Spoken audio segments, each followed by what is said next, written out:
Lamine ইয়ামালের সঙ্গে 2031 সাল পর্যন্ত দীর্ঘমেয়াদী অফিসিয়াল চুক্তি করেছে বার্সেলোনা। মঙ্গলবার বিষয়টি নিশ্চিত করে বার্সার অফিসিয়াল ওয়েবসাইট। ইয়ামালের সঙ্গে 2026 সালে চুক্তি শেষ হওয়ার কথা ছিল বার্সার, তবে তরুণ এবং মেধাবী এই ফুটবলারকে দলে ধরে রাখতে দীর্ঘমেয়াদী এই চুক্তি করেছে লা লিগার শিরোপাধারীরা।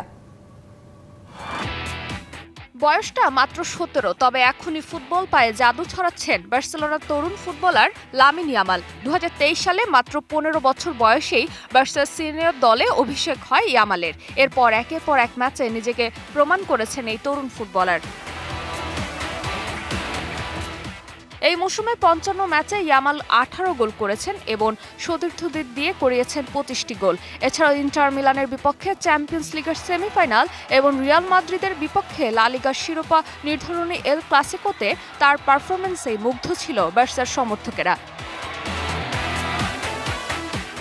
17 বছর বয়সে এই তরুণ ফুটবলারের বার্সার সঙ্গে চুক্তির ম্যাচ শেষ হওয়ার কথা ছিল 2026 সালে, তবে এই মৌসুমে তার পারফরম্যান্সে মুগ্ধ হয়ে তার সঙ্গে দীর্ঘমেয়াদী চুক্তি করে ক্লাব বার্সা।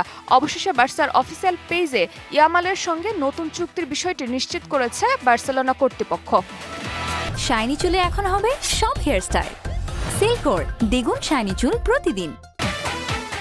বার্সার অফিসিয়াল ওয়েবসাইট থেকে ইয়ামালের নতুন চুক্তিতে তার বেতনের বিষয়টি নিয়ে স্পষ্ট কোনো তথ্য না থাকলেও সূত্রের খবর অনুযায়ী বর্তমান বেতন থেকে প্রায় 10 গুণ বেশি বেতন পাবেন ইয়ামাল। 2024-25 সালে প্রতি বছর ইয়ামালের মূল বেতন ছিল প্রায় 3 মিলিয়ন ইউরো, তা এখন কমপক্ষে হবে প্রতি বছর 30 মিলিয়ন ইউরো, যা আগের তুলনায় 10 গুণ।